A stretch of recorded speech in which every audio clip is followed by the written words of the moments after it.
सही माने में शुभमन गिल की बल्लेबाजी देखने को मिली है। जब वो स्टार्टिंग में बैटिंग करते हैं तो आप कहते हैं ना कि गेम को सेट कर देते हैं। कंटेंडर बनना चाहते हैं इस आईपीएल ट्रॉफी के लिए तो बहुत ज़रूरी है कि इस इशू को अब एड्रेस करें। उनसे एक ओवर और करवा दिया जाए पावर प्ले में, क्योंकि वो उस रिदम में होते। ये भी है कि आपके पास और क्या क्या ऑप्शंस थे। आपके पास वरुण चक्रवर्ती एक और ऑप्शन था कि दोनों बॉलर से एक ओवर एक्स्ट्रा करवा दिया जाए कि जहाँ पे शायद एक और विकेट मिल जाए। आपके सामने दो ऐसे बैटर्स हैं जो बहुत ज़्यादा कुशल हैं। आज मानना पड़ेगा कि बस ग्रीन को छोड़ के किसी ने वो साहस या वैसी बैटिंग किसी ने की नहीं है। हाँ, मुझे लगा कि इस सीज़न ये पहली बार सही माने में शुभमन गिल की बल्लेबाजी देखने को मिली है। ये प्रॉपर क्रिकेटिंग शॉट्स हैं, दबाव इनके ऊपर हमेशा रहता है, वो अग्रसर बल्लेबाजी करने का, स्ट्राइक रेट को ऊपर करने का, पर उसके बावजूद जितनी सारी शॉट्स खेले हैं बहुत ही प्रिस्टीन रहे हैं। अपने बॉडी पोजीशन को हमेशा इख्तियार किया है, मेंटेन करके शॉट्स लगाए हैं। बहुत ही सुंदर आज बल्लेबाजी हुई शुभमन गिल की। पर जब वो आउट हुए उनकी भी कोशिश यही थी कि मैच को फिनिश करके जाएं। उनका विकेट चूँकि गिर गया इसीलिए बाद में थोड़ा बहुत मुझे लगता है कि अंत तक मैच चला गया और लास्ट ओवर में मैच फिनिश किया। पर as a captain, as a batter आप एक्सपेक्ट करते हैं शुभमन गिल से कि ये मैच को फिनिश करके आएंगे। तो वहाँ पर मुझे लगता है कि मे बी मैं इनको नंबर अगर देना होगा तो 9 आउट ऑफ 10। हाँ बिल्कुल, क्योंकि जब वो स्टार्टिंग में बैटिंग करते हैं तो आप कहते हैं ना कि गेम को सेट कर देते हैं। तो और उनके रन काफ़ी इंपॉर्टेंट है। आप देखा जाए तो ऊपर के जो टॉप ऑर्डर्स है ना, जीटी के लिए उनके रन बहुत इंपॉर्टेंट है। जैसे ही बात हमारे मिडिल ऑर्डर पे आती है तो ये गेम कहीं दूर होते चला जाता है। और क्योंकि वो मैच आज देखने को मिला, लास्ट ओवर तक चले गया शुभमन गिल के आउट होने के बाद, तो मुझे लगता है कि शुभमन गिल और बटलर बहुत इंपॉर्टेंट है मैच फिनिश करने के लिए। अगर वो आउट होते हैं कहीं बीच में भी जल्दी में तो गाड़ी कहीं और चलने लगती है ना। हम कहते हैं ना कि सडनली 120 है, फिर थोड़ा स्लो हो जाती, 60-70 पे आ जाती। मुझे लगता है कि आप अगर आप कंटेंडर बनना चाहते हैं इस आईपीएल ट्रॉफी के लिए तो बहुत ज़रूरी है कि इस इशू को अब एड्रेस करें। और बड़ी टीम तभी बनती है जब मैच जीतने के बावजूद भी आप अपने जो वीक स्पॉट हैं उसको आप दूर करने की कोशिश करें। तो इस पर ध्यान देने की ज़रूरत है। ऐसा क्यों हो रहा है कि लोअर मिडिल ऑर्डर या फिर मिडिल ऑर्डर भी थोड़ा बहुत कमज़ोर नज़र आ रहा है, थोड़ा फ्रेजाइल नज़र आ रहा है, चाहे रन चेस करते समय हो या फिर टारगेट सेट करते समय क्यों ना हो। इससे दबाव बहुत ज़्यादा बढ़ जाता है। कई बार हम लोग उम्मीद लगा के बैठे रहते हैं कि नहीं साई सुदर्शन, शुभमन गिल और जॉस बटलर सारा रन बनाएंगे, तेज़ गति से रन बनाएंगे, पर उनको बफर भी तो चाहिए। नीचे में वैसे बैटर्स होने चाहिए जो इनका इजाज़त दें बड़े शॉट्स खेलने के लिए और हाई स्ट्राइक रेट के साथ बल्लेबाजी करने के लिए। वो मुझे लगता है कि इस समय जीटी के साथ नहीं है। आज अगर 15-20 रन और बना लेता केकेआर तो मुझे लगता है कि स्थिति और ज़्यादा नाजुक हो सकती थी जीटी की। और इस साल साई सुदर्शन की में वो कंसिस्टेंसी नज़र नहीं आ रही है। वो होता है कई सारे बैटर्स के साथ। शुभमन गिल, जॉस बटलर के ऊपर हेविली डिपेंडेंट है ये टीम। मुझे लगता है कि middle order, low middle order को कंट्रीब्यूट करना, वो सेल्फ बिलीफ के साथ कंट्रीब्यूट करना बहुत ज़रूरी रहेगा जीटी के प्रोग्रेस के लिए। पर पावर प्ले में बहुत दिन के बाद 2 ओवर डाले सुनील नारायण ने। सुरेन, ये भी है कि आपके पास और क्या क्या ऑप्शन थे। आपके पास वरुण चक्रवर्ती एक और ऑप्शन था।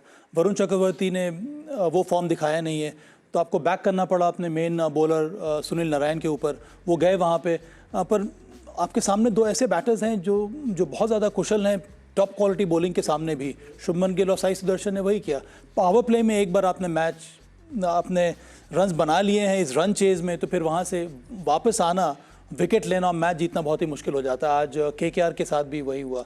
जितने उनके पास अवेलेबल रिसोर्सेज थे उसको पूरा करने की कोशिश की, पर वो काम बना नहीं। आज मुझे अच्छा ये लगा कि पावर प्ले में तो चलिए कई बार हम लोग देख चुके हैं शुभमन गिल को इसी रफ्तार के साथ बैटिंग करते हुए, पर पावर प्ले के बाद जिस तरह से उन्होंने स्पिनर्स को टैकल किया, जिस तरह से वरुण चक्रवर्ती को स्टेप आउट करके शॉट्स लगाया, जिस तरह से वो इंटेंट दिखाया, मुझे लगा कि ये दर्शाता है कि वो एंडेवर है शुभमन गिल का कि अपने बल्लेबाजी में और निखार आनी चाहिए।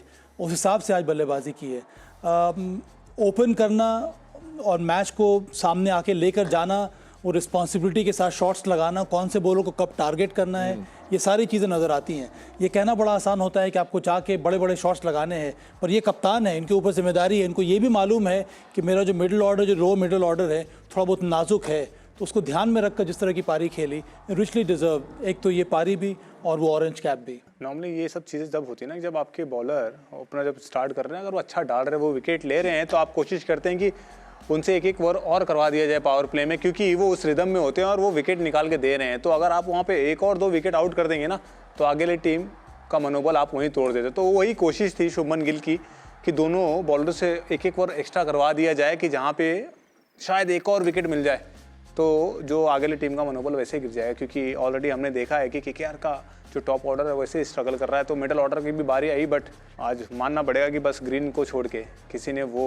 साहस या वैसी बैटिंग किसी ने की नहीं है। मुझे ये भी लग रहा है कि रबाडा को बैक करना ये काम कर रहा है यहाँ पर जीटी के लिए। इनिशियल जो मैचेस थे वहाँ पर ऐसा लग रहा था कि वो एक वीक स्पॉट है, पर ये आज जिस तरह की गेंदबाजी रही है, 3 विकेट उनका लेना, नई गेंद के साथ सही लाइन और लेंथ के साथ वो बॉल को डालना, उसके साथ साथ वो बॉल जो एक्स्ट्रा बाउंस उनको मिल रहा था, ये बहुत अच्छा संकेत है जीटी के लिए, क्योंकि ये 4 पेस बॉलिंग जो अटैक है, जो पेस बॉलर्स हैं इनके पास, चारों में वो धार नज़र आ रही है। अशोक शर्मा हर मैच में कुछ ना कुछ इंप्रूवमेंट देखने को मिल रहा है। गति तो है, पर आज वो back of the hand delivery डाली, उसमें उनको विकेट भी मिला, वो कंट्रोल नज़र आया।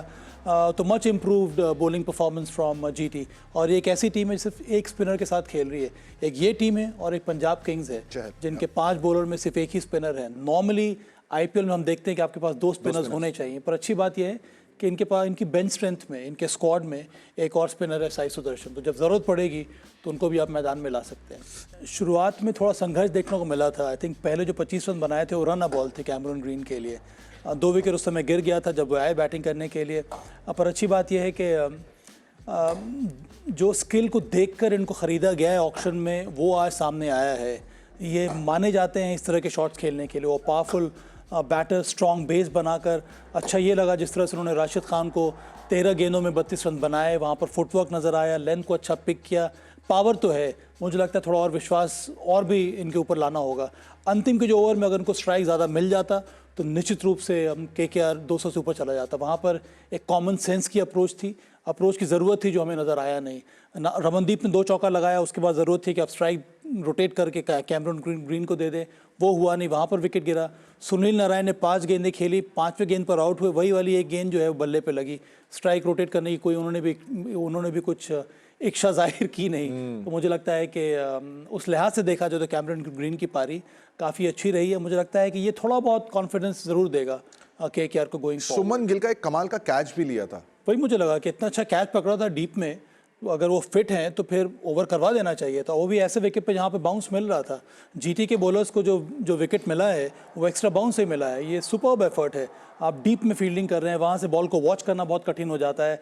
बॉल ट्रैवल कर रही है, फ्लैट जा रही है, और वहाँ पे जज करना, दौड़ लगाना, फिर आगे झुक कर डाइव लगा के कैच पकड़ना, ये सुपर्ब एफर्ट है कैमरून ग्रीन का।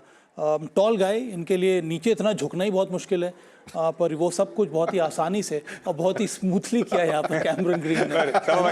बट नहीं, टेस्ट मैचेस में ये गली उली में करते हैं। हाँ नहीं, वही मैं कह रहा हूँ, गली में करते हैं। डीप में जाके फील्डिंग करना उतना आसान नहीं होता है। आइडिया तुम्हारे लिए होता होगा।